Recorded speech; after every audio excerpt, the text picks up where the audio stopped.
বিনা নেমন্তন্নে বিয়ে বাড়ি খাওয়া। বিনা নেমন্তন্নে বিয়ে বাড়ি তো ঢুকে পড়লাম, কিন্তু এবার আমাকে সামলে থাকতে হবে। যদি কেউ ধরে ফেলে তাহলে একটা মারও বাইরে পড়বে না। ও বাবা, ওই কাকিটা আবার আমার দিকে অমন করে তাকাচ্ছে কেন? উনি কি আমাকে চিনে ফেললো নাকি? এবার কি করব? না না, এখানে আর বসে থাকা যাবে না, এখান দিয়ে তাড়াতাড়ি পালাই। এই তো, এই জায়গাটা বেশ ফাঁকা আছে, এখানে দাঁড়িয়ে গরম গরম পকোড়াগুলো খেয়ে নিই, কি টেস্টি।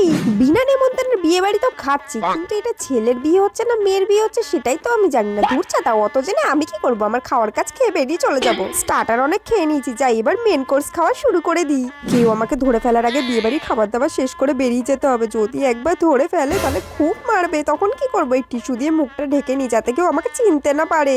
তাড়াতাড়ি তাড়াতাড়ি খেতে হবে। তা দিদি ভাই, আপনি কোন পক্ষ? এই খেয়েছে রে, এবার কি বলবো?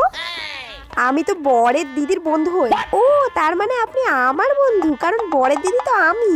এ বাবা, বরের দিদিকেই আমি বলে দিলাম দিদির বন্ধু। এবার কি করবো? আর খেয়ে দে লাভ নেই, তাড়াতাড়ি এখান দিয়ে পালাই।